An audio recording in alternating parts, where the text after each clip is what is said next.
Isang umaga, tumawag ang isang ina sa kanyang anak sa telepono.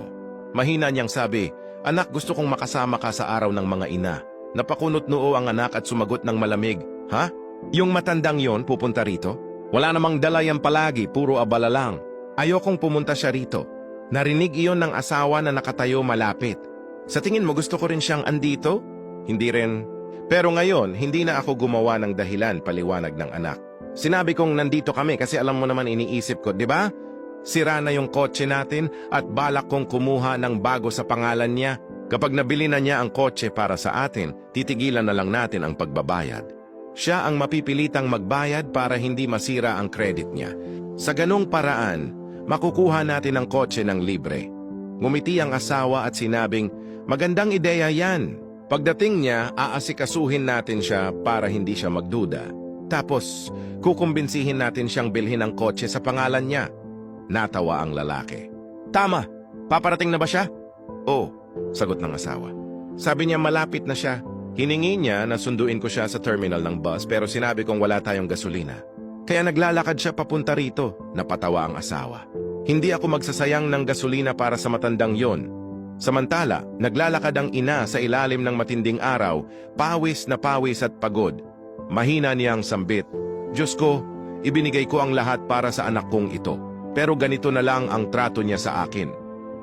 Nang sa wakas ay makarating siya sa bahay ng anak, kumatok siya sa pinto. "Anak, ako ito, ang iyong ina." Tinanong ng asawa, "So, sasagutin mo ba?" "Hindi, ikaw na. Problema mo rin yan," malamig na sagot ng anak. Ngumiti ang ina nang mabuksan ang pinto. "Anak ko, kamusta ka?" "Ah, hi ma, maligayang araw ng mga ina," sagot ng anak pilit na nakangiti. "Pasok ka, hinihintay ka namin." "Salamat anak," tugon ng ina habang dahan-dahang pumasok. "Umupo ka sa pinakakomportableng upuan." "Kamusta ka na ma?" "Mabuti naman ako anak. Salamat sa Diyos." "Magaling naman kung ganon ma," sabi ng anak habang pinipilit pa ring ngumiti. "Talagang hinihintay ka namin, di ba honey?" "Oo naman," sabat ng asawa na kunwaring nakangiti. Nagpatuloy ang anak, "Ma, dahil nandito ka na, may gusto sana kaming sabihin. Gusto naming kumuha ng kotse, pero masama ang record namin sa credit. Kung maaari sana sa pangalan mo namin bilhin, maliit lang naman ang hulog, mga 2,000 reais bawat buwan. Huwag kang mag-alala, kami ang magbabayad."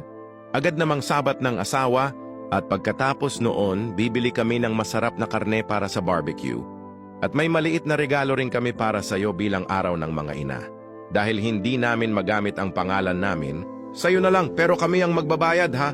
Tumingin ang ina sa kanila ng malungkot at mahina niyang sabi, "Mga anak, gusto kong makatulong pero mahirap din ang kalagayan ko ngayon.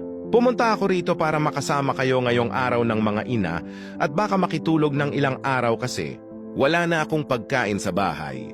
Hindi pa natatapos ang kanyang paliwanag, biglang sumabat ang asawa, halatang naiinis. "Ano? Dito ka titira ng ilang araw? Aba, hindi pwede." Napayuko ang anak at napabuntong hininga. "Pero ma," sabi niya, "pwede mo namang bilhin yung kotse para sa amin, di ba?" "Hindi ko kaya anak," mahinahon niyang tugon. "Lahat ng bayarin ko ay atrasado na." "Kung ganon," malamig na sabi ng anak, "tumayo ka na. Umuwi ka na sa inyo. Hindi ako gagastos para sa pagkain mo. Hirap na nga kami magbayad ng renta dito." Napaluha ang ina. "Anak, ikaw na lang ang meron ako. Kung hindi mo ako tutulungan, sino pa?" "Ma, sana maintindihan mo," sagot ng anak. "Ayaw sa'yo ng asawa ko. Pinapapili niya ako, ikaw o siya. At kailangan kong piliin ang babaeng pinakamahal ko, ang babaeng may pinakamalaking nagawa para sa akin." Natigilan ang ina. "Ganun ba, anak?" "Oo, ma," malamig niyang sagot. "Kaya pwede kang maghintay sa kanto ng kalsada. Baka may dumaan na truck at makasakay ka pa uwi." Tinitigan siya ng ina, puno ng lungkot at sakit. "Anak," sabi niya, "hindi naman talaga ako nahihirapan. Narinig kong pinag-uusapan ninyo ako kanina. Nagpanggap akong mahirap para subukin ka." Natigilan ng anak. "Anong ibig mong sabihin, ma?" Huminga ng malalim ang ina. "Pumunta ako rito para ibigay ang regalo ko.